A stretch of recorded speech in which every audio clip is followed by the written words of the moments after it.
Hi అండి, నమస్తే. Welcome to Anusha education channel అండి.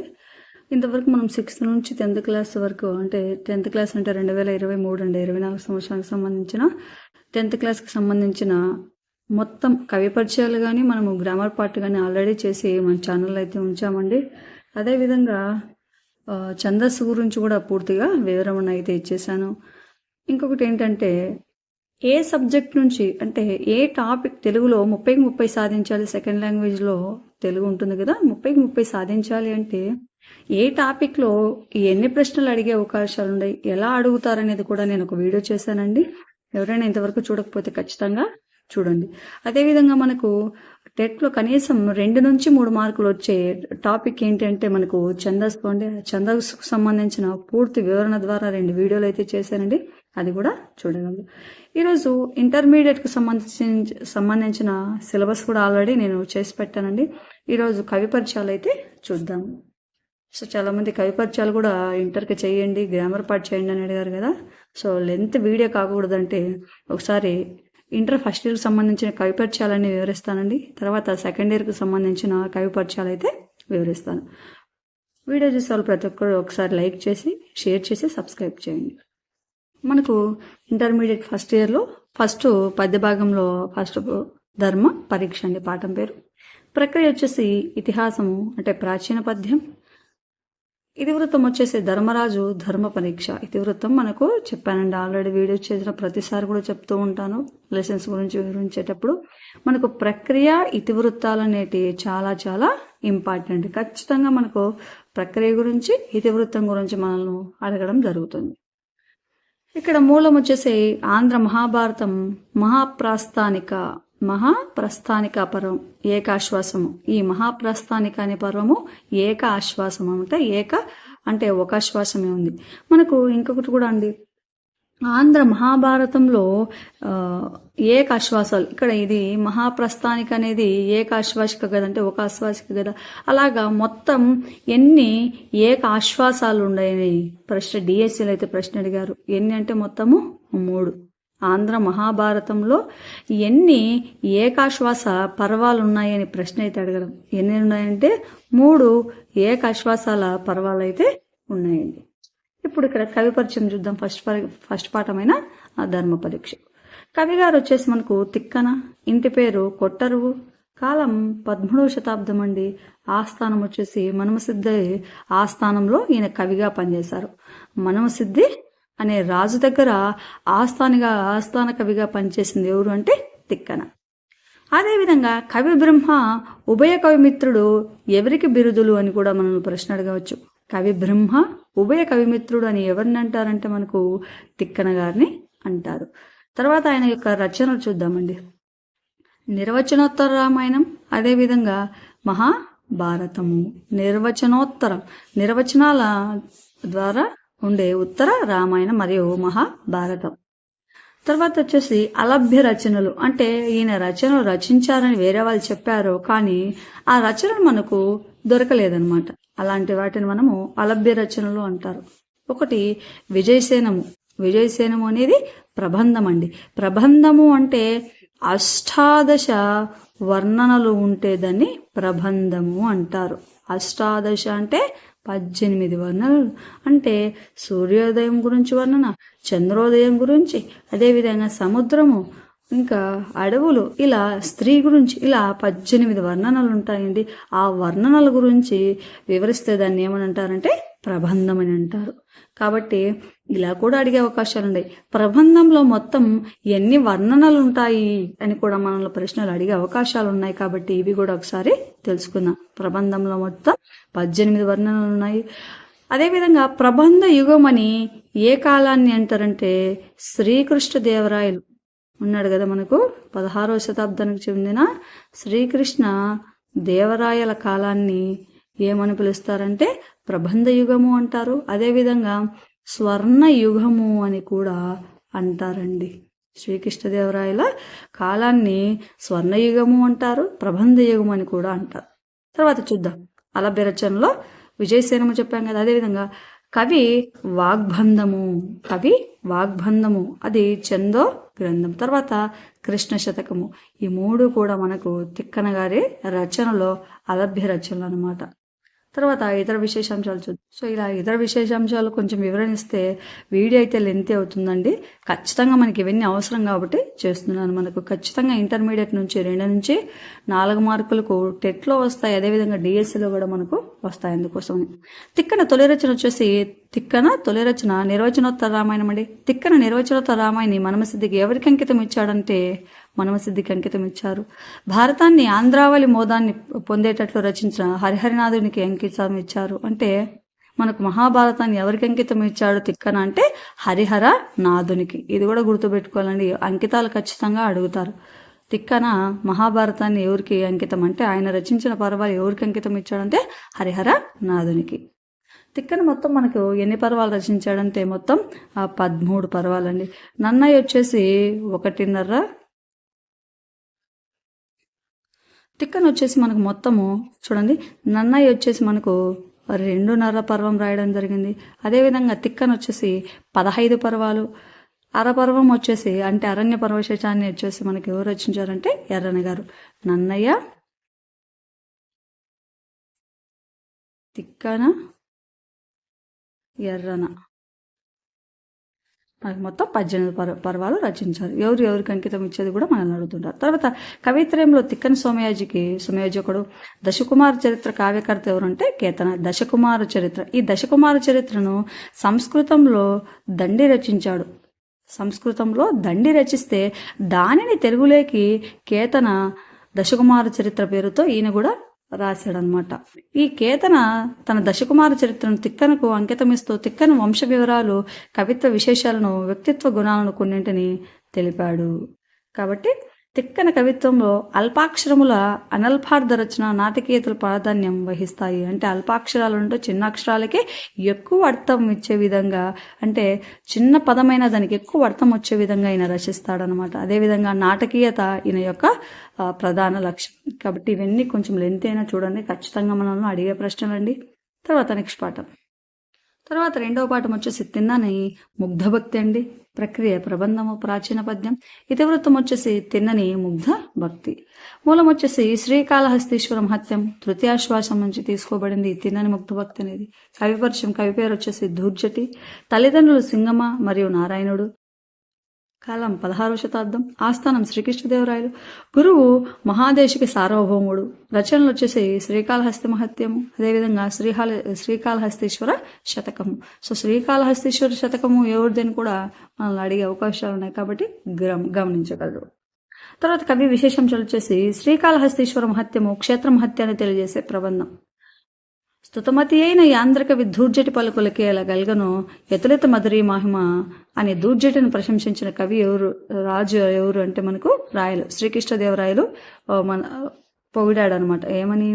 స్తుతమతి అయిన యాంద్రక దూర్జటి పలుకుల కేలగల్గును ఎతులిత మాధురీ మహిమ అని దూర్జటి గురించి పలికింది ఎవరని కూడా మనల్ని ప్రశ్నలు అడుగుతారండి. అలా పలికింది ఎవరంటే మాధురీ మహిమ అని గుర్తుపెట్టుకోండి. మాధురీ మహిమ అని దూర్జటిని పొగిడింది ఎవరంటే శ్రీకృష్ణదేవరాయలు. తర్వాత శ్రీకాళహస్తీశ్వర మహత్యము 756 గద్య పద్యాలలో కూడిన 4 ఆశ్వాసాల చెంపు ప్రబంధం. చెంపు అంటే అది గద్యంలో ఉంటుంది, పద్యంలో ఉంటుంది. అలా గద్య పద్యాలలో రచన జరుగుతుంది, దాన్ని ఏమంటారంటే చెంపు అంటారనమాట. చెంపు కావ్యం అని. తర్వాత శ్రీకాళహస్తీశ్వర మహత్యం మూలకథ ఎందులో ఉంది అంటే స్కాంద పురాణం. ఈ స్కాంద పురాణాన్ని రచించింది ఎవరంటే వ్యాసుడు. ఎవరండి? వ్యాసుడు అన్నమాట. ఈ వ్యాసుడు 18 పురాణాలు కూడా రచించారు. అంటే మొత్తం 18 పురాణాలను రచించింది కూడా వ్యాసుడే, గమనించగలరు. తర్వాత ముఖ్యమైనది ఇంకొకటి అండి, మనకు డిఎస్సి ప్రశ్నలో అడిగేది శ్రీకాళహస్తీశ్వర మహత్యము ఉపాఖ్యానాలు. అంటే ఇక్కడ ఒక 4 ఇచ్చేస్తారనమాట. ఇలా వృత్తాంతాలు 4 కథలు ఇచ్చి ఇప్పుడు శ్రీకాళహస్తీశ్వర మహత్యంలో లేని కథ ఏమిటి, లేదా వేరు ఇచ్చి ఉన్న కథ ఏమిటి అని కూడా అడగచ్చు. ఇక్కడ శ్రీకాళహస్తీశ్వర మహత్యంలో ఉన్న కథలు ఏంటో చూద్దాం. సాలెపురుగు, శ్రీ అంటే సాలెపురుగు, కాలము అంటే పాము, ఏనుగు అంటే హస్తి. ఇవి వృత్తాంతం ఉంది. వశిష్ఠుని వృత్తాంతం, బ్రహ్మ వృత్తాంతం, తిన్నడును కన్నప్ప కథ, అదేవిధంగా నత్కీరుని కథ, వేశ్యల పుత్రికల కథ, ఇవన్నీ కూడా ఎక్కడున్నాయంటే మనకు శ్రీకాళహస్తీశ్వరంలోని కథలు అనమాట. అదేవిధంగా దూర్జటి శ్రీకాళహస్తీశ్వర మహత్యము ఎవరికి అంకితం ఇచ్చాడంటే శ్రీకాళహస్తీశ్వరునికి అంటే శివుడికి అంకితం ఇవ్వడం జరిగిందండి. తర్వాత అంటే పాఠ్యభాగ సందర్భం వచ్చి బహుదానది ఒడ్డున పూర్వం పుత్తపినాడు అనే ప్రాంతంలో ఉడుమూరు అనే బోయినపల్లె ఉంది. ఆ పల్లెరాజు నాథనాథుడు, అతని భార్య తందే, వీరికి పుట్టిన కొడుకు తిన్నడు ఒకనాడు వేటకు వెళ్లి అలసిపోయి ఒక పొగడ చెట్టు కింద నిద్రపోయాడు. తిన్నని కలలో శివుడు సాక్షాత్కరించిన సందర్భం. తర్వాత ఉద్దేశం వచ్చేసి అమాయకత్వం, నిరాడంబరత, నిశ్చల బుద్ధి గలవాడు తిన్నడు. సో ఇంతకంటే ఎక్కువ మనల్ని ఏం అడగరండి. ఎక్కువగా అడిగేది రచనలు మరియు అందులోని కథల గురించి. సో వీడియో లెంత్ కాకూడదంటే నెక్స్ట్ లెసన్కి వెళ్ళిపోతాం. తర్వాత 3వ పాఠం నందీశ్వరుని శాపం అండి. ప్రక్రియ ప్రబంధము, ప్రాచీన పద్యము. మూలం వచ్చేసి ఉత్తర రామాయణం తృతీయ శ్వాసము, ఉత్తర రామాయణం అండి. తర్వాత కవి పేరు కంకటి పాపరాజు. కాలం వచ్చేసి 17వ శతాబ్దం. తల్లిదండ్రులు నరసమాంబ మరియు అప్పయ్య మంత్రి. రచనలు ఉత్తర రామాయణము, 8 ఆశ్వాసాలు. తర్వాత విష్ణుమాయా విలాసము, యక్షగానము. తర్వాత అంకితము ఎవరికంటే మదన గోపాల స్వామి. కంకటి పాపరాజు అంకితం వచ్చేసి మదన గోపాల స్వామికి ఇవ్వడం జరిగింది. ఉత్తర రామాయణం వచ్చేసి మనకు సంస్కృతంలో ఉంది. ఉత్తర రామాయణ సంస్కృతంలో రచించింది వచ్చేసి మనకు భారవి అండి. ఉత్తర రామాయణం వచ్చేసి మనకు సంస్కృతంలో ఉందన్నమాట. సంస్కృతంలో ఎవరు రచించారు అంటే భవభూతి ఉత్తర రామాయణంను రచిస్తే దాన్ని మనకు తెలుగులో కూడా కొంతమంది రాశారు. అదెవరంటే కంకటి పాపరాజు గారు.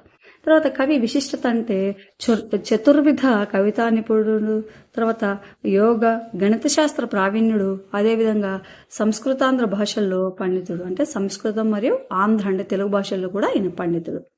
తర్వాత కవితా శైలి వచ్చేసి ఈ కావ్యాన్ని సముచిత వర్ణనలతో నింపాడు. రాచనీతజ్ఞతను ఈ కావ్యంలో రంగరించిపోశాడు. తర్వాత పద్యధారణకు అనుకూలమైన సరళ శైలిలో రాశాడు. తర్వాత పుణ్యకరమైన రామకథ హైన్యము మాన్పదే ఎట్టివారికి అని విశ్వసించిన కవి ఎవరంటే కంకటి పాపరాజు. మన ప్రశ్న ఇలా కూడా అడుగుతారండి.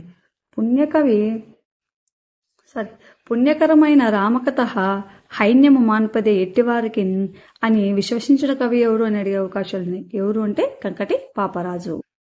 కంకటి పాపరాజుకి ఇష్టమైన దైవం వచ్చేసి మదన గోపాల స్వామి. తర్వాత చూద్దాం. మనకు తర్వాత 4వ పాఠం వచ్చేసి శ్మశాన వాటికండి. ప్రక్రియ ఖండకావ్యము, ఆధునిక పద్యం. మూలం వచ్చేసి జాషువా సర్వలభ్య రచనల సంకలనం. ఇక్కడ కవి పేరు వచ్చేసి గుర్రం జాషువా. కాలం వచ్చేసి 28/9/1895 నుంచి 24/7/1971 వరకు. జననం గుంటూరు జిల్లా అంటే ప్రస్తుతం పల్నాడు జిల్లా వినుకొండ. తల్లిదండ్రులు లింగమాంబ మరియు వీరయ్య. బిరుదులు వచ్చేసి బిరుదులు చాలా ఇంపార్టెంట్ అండి, ఒకసారి గమనించగలరు. కవి కోకిల, కవితా విశారద, కవి దిగ్గజ, నవయుగ కవి చక్రవర్తి, అదేవిధంగా మధుర శ్రీనాథ, విశ్వకవి సామ్రాట్, అదేవిధంగా కళాప్రపూర్ణ మరియు పద్మభూషణ్. ఇవన్నీ కూడా ఎవరి బిరుదులు అంటే మనకు గుర్రం జాషువా గారి యొక్క బిరుదులు.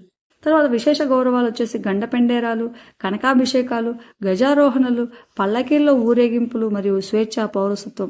సో ఇలా ఎక్కువ గౌరవాలు తక్కువ మందికే లభించాయి. అందులో గుర్రం జాషువా గారు ప్రత్యేకం గలవారు. తర్వాత జాషువా గారి వృత్తి. ఈయన ప్రాథమికోపాధ్యాయునిగా ఉద్యోగ జీవితాన్ని ప్రారంభించారు. కొంతకాలం మూకీ చలనచిత్రాల వ్యాఖ్యాతగా పనిచేశారు. మరికొంతకాలం ద్వితీయ ప్రపంచ సంగ్రామంలో యుద్ధ ప్రచారకునిగా పనిచేశారు. ఆకాశవాణిలో తెలుగు కార్యక్రమాల రూపకర్తగా పనిచేశారు.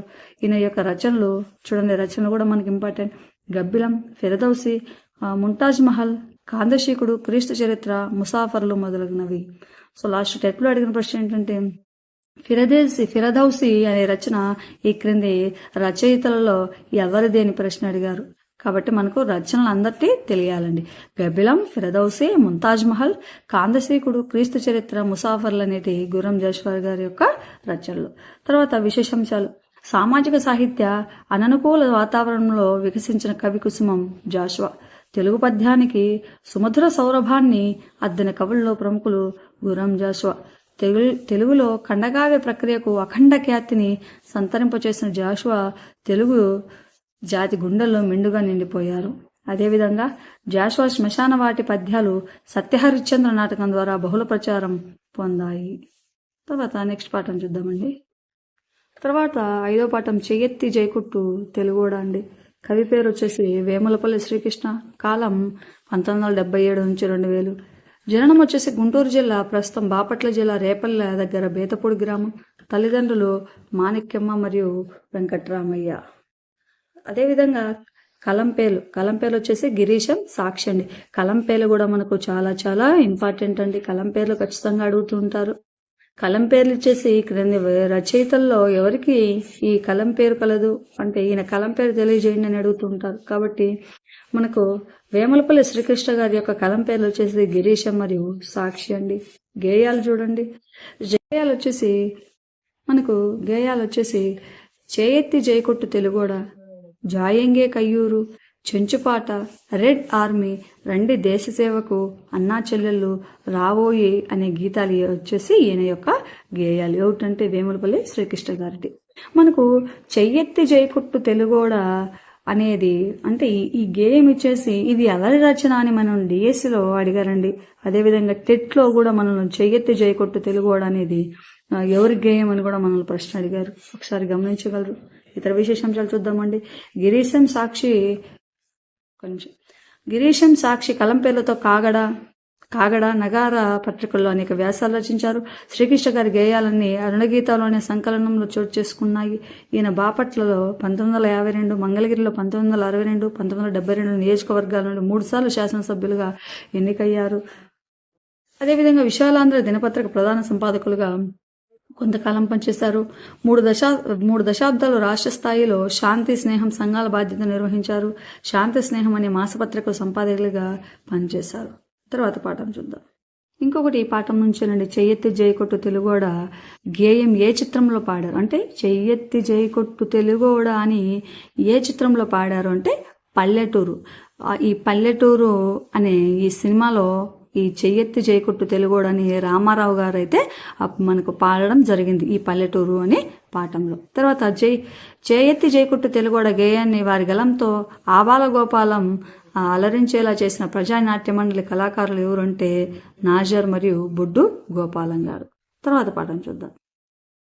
తర్వాత 6వ పాఠం అండి. మనకు కపాల మోక్షం, ప్రక్రియ వచ్చిన కవిత్వం, మూలం రుద్ర జ్యోతి. కవిపరిచయం చూద్దాం. కవి పేరు వచ్చేసి శ్రీరంగం నారాయణ బాబు గారండి. ఏం పేరు? శ్రీరంగం నారాయణ బాబు. కాలం 1906 నుంచి 1961. తల్లిదండ్రులు రమణమ్మ మరియు సుందర నారాయణ. అదేవిధంగా ఇంటి పేరు ఆతి. ఈయన ఇంటి పేరు వచ్చేసి ఆతి అంటే తండ్రి శ్రీరంగం వారి ఇంటికి దత్తత వెళ్ళడం వల్ల ఇంటి పేరు శ్రీరంగం అయింది. అంటే శ్రీరంగం నారాయణ బాబు గారి యొక్క తండ్రి నారాయణ గారు వచ్చేసి శ్రీరంగం అని అంటే రమణమ్మ గారు వచ్చేసి శ్రీరంగం రమణమ్మ గారి ఇంటికి దత్తత వెళ్ళడం ద్వారా ఆ ఇంటి పేరు వీళ్ళకు రావడం జరిగింది.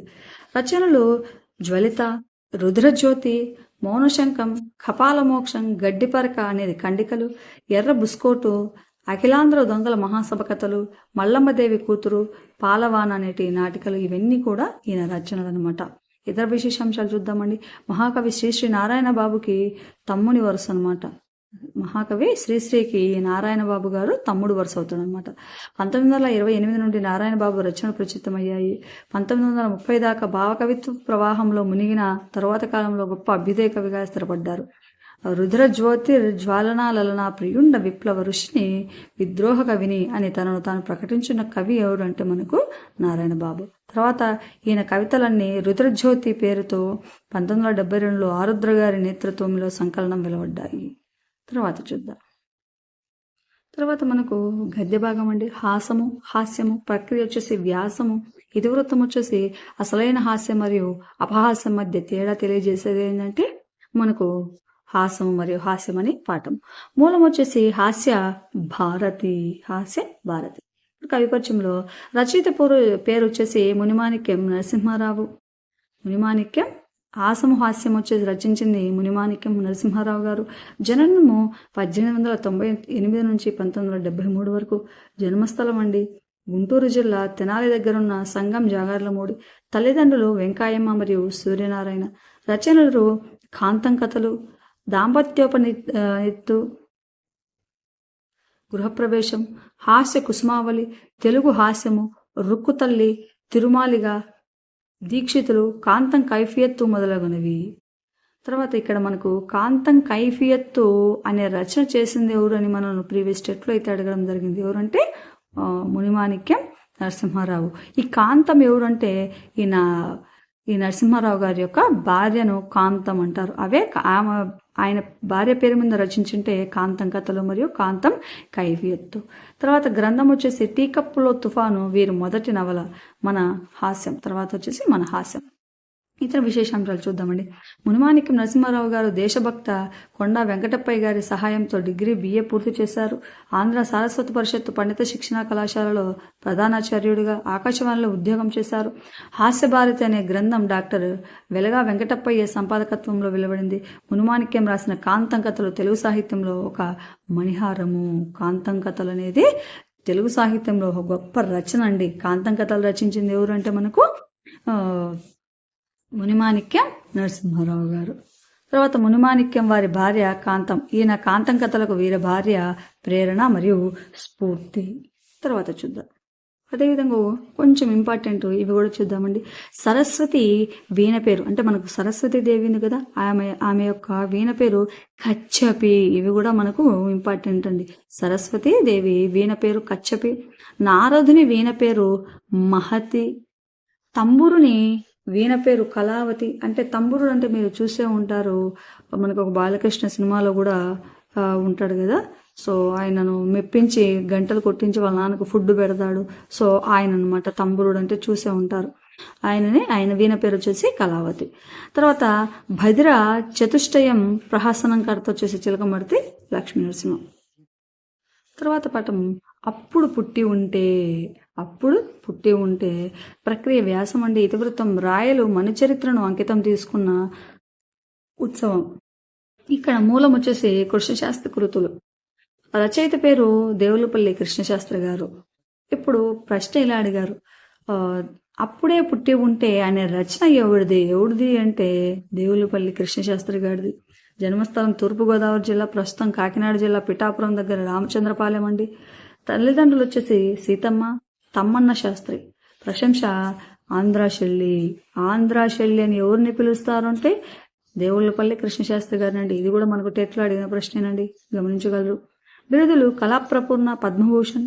వృత్తి ఉపాధ్యాయుడు. రచనలు కృష్ణపక్షం, ప్రవాసం, ఊర్వశి, పల్లకి, ఖండకావ్యాలన్నమాట. ఇతర విశేషాంశాలు చూద్దాం. రఘుపతి వెంకయ్య నాయుడు గారి ప్రోత్సాహంతో సంఘ సంస్కరణ కార్యక్రమాలు చురుకుగా పాల్గొని తర్వాత హరిజనాభ్యుదయ గీతాలను ప్రచారం చేశాడు. 1930లో పిఠాపురంలో వేశ్య వివాహ సంస్థను స్థాపించారు. భావకవుల్లో కృష్ణశాస్త్రిది భీముని వాట అంటే పెద్దవాట అంటే ఎక్కువ బాగా రచించాడని భావకవి. ఈయనను ఆంధ్ర విశ్వవిద్యాలయం కళాప్రపూర్ణత సత్కరించారు. గమనించగలరు. వీళ్ళకి బిరుదులు సత్కారాలు కూడా గుర్తుపెట్టాలండి. తర్వాత భారత ప్రభుత్వం పద్మభూషణ్తో సత్కరించింది. దిగిరాను దివి నుండి భువికి అని ప్రకటించుకున్న కవి. అప్పుడే పుట్టి ఉంటే అనే పాఠ్యాంశం కృష్ణశాస్త్రి కృతులు అనే వ్యాస సంకలనంలోనిది. ఇలా కూడా అడుగుతారండి, దిగిరాను దివి నుండి భువికి అని ప్రకటించుకున్న కవి ఎవరు అని అడుగుతారు. ఇలా కూడా ప్రశ్న అడిగే అవకాశాలు ఉన్నాయి. దిగిరాను దివి నుండి భువికి అని ప్రకటించుకున్న కవి ఎవరు అంటే మనకు దేవులపల్లి కృష్ణశాస్త్రి గారు. తర్వాత పాఠం మహిళోద్యమ జనకుడు కందుకూరి అనే రచించింది మాత్రం మనకు మల్లాది సుబ్బమ్మ గారు. ప్రక్రియ వ్యాసం అండి. ఇతివృత్తం కందుకూరి స్త్రీ జనోద్ధరణ. మూలం స్త్రీ స్వేచ్ఛ పత్రికలోని వ్యాసం నుంచి అంటే స్త్రీ స్వేచ్ఛ అనేది వ్యాసం రచించారు. అది పత్రికలో వచ్చిందనమాట. పత్రికలోని వ్యాసం, స్త్రీ స్వేచ్ఛ పత్రికలోని వ్యాసం అనమాట. ఇది రచయిత్ర పేరు మల్లాది సుబ్బమ్మ గారు. జననం 1924 నుంచి 2014. జన్మస్థలం గుంటూరు జిల్లా పోతర్లంక. తండ్రి బంగారాజు. స్థాపన మల్లాది సుబ్బమ్మ ట్రస్ట్ మరియు స్త్రీ స్వేచ్ఛ మాసపత్రిక. రచనలు వివాహం నేడు రేపు, మాతృత్వానికి మరో ముడి, హైందవ స్త్రీలు, మనం మన సంస్కృతి, హేతువాదము మరియు మూఢనమ్మకాలు నశించేదెలా. నవలలు చూద్దామండి. చీకటి వెలుగులు, ఈ దేశం నాదేనా. తర్వాత వంశాంకురం, రుద్రమదేవి, వెలిగిన జ్యోతి, కాంతి కిరణాలు. ఇవన్నీ కూడా మనకు నవలలు అన్నమాట. రచించింది వచ్చేసి మనకు మల్లాది సుబ్బమ్మ గారు. అదేవిధంగా ఈ పాఠం ద్వారా మనం ఇంకొకటి నేర్చుకోవాల్సిందంటే కందుకూరి గారి గురించి అనమాట. కందుకూరి వీరేశలింగం గారి గురించి. జననం 1848 నుంచి 1919. జన్మస్థలం రాజమహేంద్రవరం. తల్లిదండ్రులు పున్నమ్మ సుబ్బరాయుడు. బాలికా పాఠశాల స్థాపన 1874లో ధవళేశ్వరంలోను, 1881లో రాజమండ్రిలోను. స్థాపించినవి ప్రార్థనా సమాజం, సంఘ సంస్కరణ సంఘం, వివేకవర్ధిని అనే పత్రిక. చాలా ఇంపార్టెంట్ అండి, ఇవి గమనించగలరు, ఖచ్చితంగా మనల్ని అడుగుతారు. అదేవిధంగా ఈయన సంఘ సంస్కర్త, ఆధునిక యుగ వైతాళికుడు. అంటే ఆధునిక యుగ వైతాళికుడు ఎవరు అంటారంటే కందుకూరి వీరేశలింగం గారిని. అదేవిధంగా కన్యాశుల్కాన్ని, బాల్య వివాహాలు రద్దు చేయడం, వితంతువులకు పునర్వివాహం అంటే మళ్లీ చేయడం, జరిపించిన వంటి కార్యక్రమాలు చేసింది ఎవరంటే కందుకూరి గారు. కన్యాశుల్కాన్ని, బాల్య వివాహాలను రద్దు చేసి వితంతువులకు పునర్వివాహం అంటే మళ్లీ చేపించిన కార్యక్రమాలను చేపట్టింది కందుకూరి గారండి. ఇక నుండి నా వనరులను, నా శక్తియుక్తులను, ద్రవ్యాన్ని, అవసరమైతే నా ప్రాణాన్ని సైతం స్త్రీ జన సంక్షేమానికి వినియోగిస్తానని చెప్పిన కవి ఎవరంటే కందుకూరి వీరేశలింగం గారు. ఎక్కడంటే తన సత్యవాది అనే పత్రికలో రాస్తారు. మనకి ఇక్కడొక బిట్టు. సత్యవాది అనే పత్రికను రచించింది ఎవరు అంటే, పత్రికను ఏర్పాటు చేసిందంటే కందుకూరి వీరేశలింగం గారు. అదేవిధంగా మనకు సత్యవాది, వివేకవర్ధిని అనే పత్రికలు రచించింది ఎవరు అంటే మనకు కందుకూరి గారు అంటే గమనించగలరు, మనల్ని ఖచ్చితంగా అడుగుతారు. అదేవిధంగా కందుకూరి వారిని గద్య తిక్కనాన్ని కీర్తించింది ఎవరు అంటే ఆరుద్ర. ఇది కూడా మనకి ఇంపార్టెంట్. కందుకూరి వారిని గద్య తిక్కనాన్ని కీర్తించిన వారు ఎవరు? మనకు లాస్ట్ టెట్లో అడిగారండి. ఏమని అంటే సత్యవాది అనే పత్రిక ఏ కవికి సంబంధించింది, ఎవరికి అంటే కందుకూరి వీరేశలింగం గారికి. గమనించగలరు. తర్వాత 4వ పటం కలవారి కోడలు కలికి కామాక్షి. వ్యాసం ప్రక్రియ వచ్చేసి వ్యాసం అండి. మూలము అక్షర డిఆర్ అభినందన సంపుటి అండి. మనకు కలవారి కోడలు కలికి కామాక్షి. రచయిత పేరు ఎస్వి భుజంగరాయ శర్మ. కాలం 1925 నుంచి 97. జన్మస్థలం గుంటూరు జిల్లా తెనాలి దగ్గర కొల్లూరు గ్రామం. తల్లిదండ్రులు రామలక్ష్మమ్మ, రాజశేఖరం. ఇతర విశేషాంశాలు చూద్దామండి. వీరు స్వగ్రామంలోని నెల్లూరు విఆర్ కళాశాలలోని, విశాఖపట్నం ఆంధ్ర విశ్వవిద్యాలయంలోనూ విద్యనభ్యసించారు. చెన్నైలో పచ్చయ్యప్ప కళాశాల అధ్యాపకులుగా పనిచేశారు. కావలి జవహర్ భారతి కళాశాల చిరకాలం తెలుగు అధ్యాపకుడిగా పనిచేశారు. తెలుగు సాహిత్యం, తెలుగు సంస్కృతికి సంబంధించి వీరు అనేక వ్యాసాలు, కవితలు, నృత్య నాటికలు రాశారు. వ్యాసానికి ఎంపిక చేస్తున్న వస్తువు, దానిని విశ్లేషించిన తీరు ఎంతో ఉదాత్తంగా ఉండడం వీరి రచనలో విశిష్టత.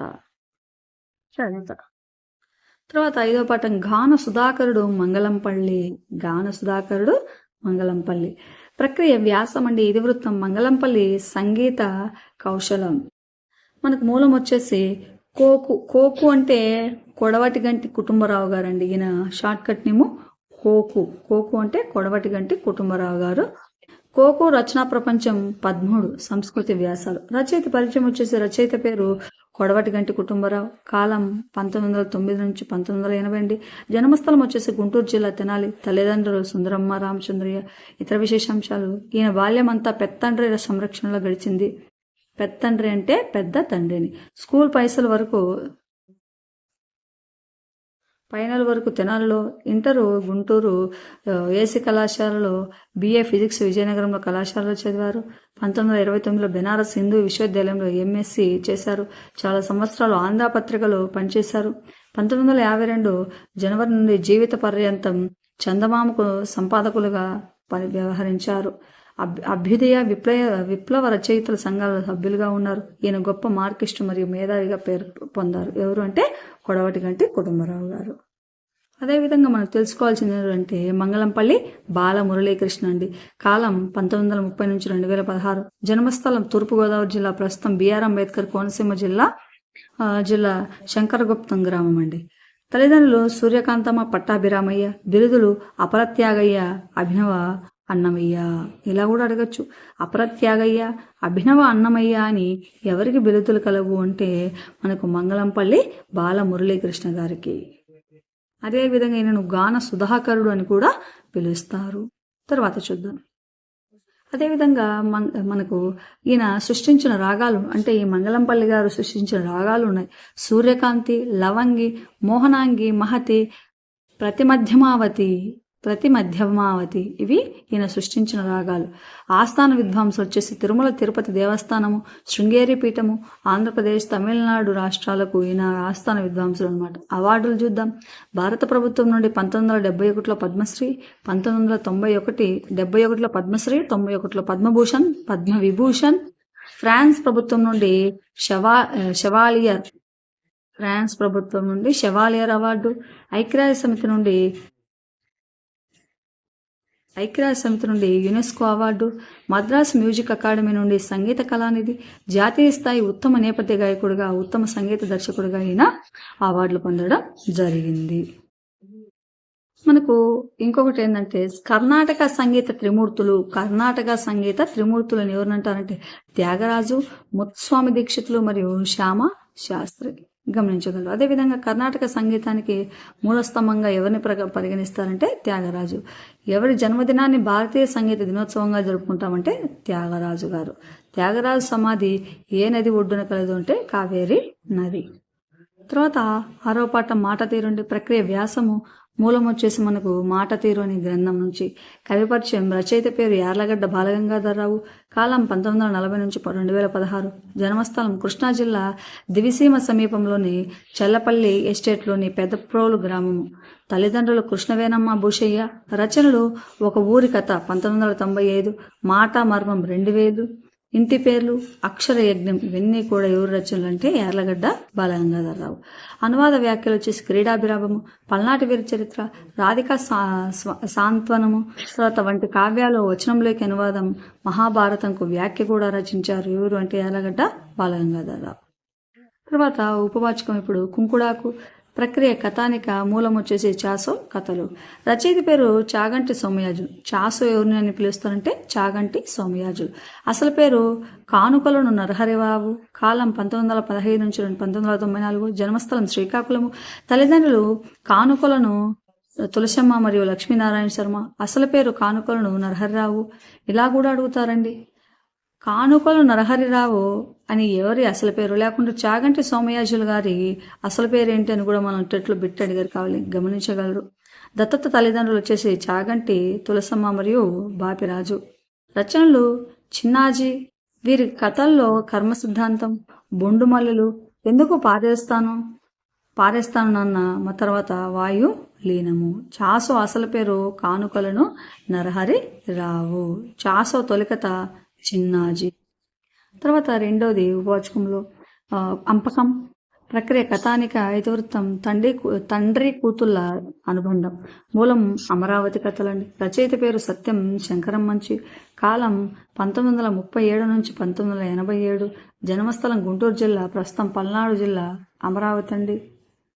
తల్లిదండ్రులు శేషమ్మ గుంటూరురావు. కలం పేరు షేక్ జాన్సన్ శాస్త్రి శారదానాథ్ సాయిరా. కలం పేర్లు మనకు చాలా ఇంపార్టెంట్ అండి, కాబట్టి గమనించగలరు. తర్వాత ఆయన రచనలు చూద్దాం. అమరావతి కథలు, కార్తీక దీపావళి కథా సంపుటాలు, రేపటి దారి, సీత స్వగతాలు, ఆఖరి ప్రేమలేఖ, ఎడారిలో కలువపూలు అనేది నవలలండి. హరిహర మహాదేవ నాటకము, ఇంతే సంగతులు, తథ్యం సుమతి, ఎందరో మహానుభావులు అనే శీర్షికలు వచ్చేసి మనకు రచనలు ఏమిటంటే సత్యం శంకరం మంచిగాటి. అదేవిధంగా ఈయన అమరావతి కథలు అనేది సంకలనంలో అనేది మనకు ఈ అంపకం అనేది. తర్వాత చూద్దాం. తర్వాత ఊతకర్రండి ఉపవాచకంలో. ప్రక్రియ కథానిక. మూలం వచ్చేసి పులికంటే కథా వాహిని. తర్వాత మనకు ఈ ఊతకర్ర అనే పాఠానికి రచయిత పేరు పులికంటి కృష్ణారెడ్డి. కాలం 1931 నుంచి 2007. జన్మస్థలం చిత్తూరు జిల్లా వెదురుకుప్ప మండలం జిక్కదోన గ్రామము. తల్లిదండ్రులు పాపమ్మ గోవిందరెడ్డి. రచనలు గూడు కోసం గువ్వలు, పులికంటి కథలు, పులికంటి దళిత కథలు, పులికంటి కథావాహిని అనేది కథా సంపుటాలు, కొన్ని కవితలు, లలిత గేయాలు, జానపద బాణితో కూడిన అమ్మి పదాలు కూడా ఆయన రాశారు. ఇతర విశేషాలు చూద్దామండి. రాయలసీమ జీవన వెతల్ని కథలుగా మలిచిన ప్రముఖ కథా రచయిత మనకు పులికంటి కృష్ణారెడ్డి గారు. ఈయన సుమారు 200 దాకా కథలు రచించారు. వీరి తొలి కథ గూడు కోసం గువ్వలు.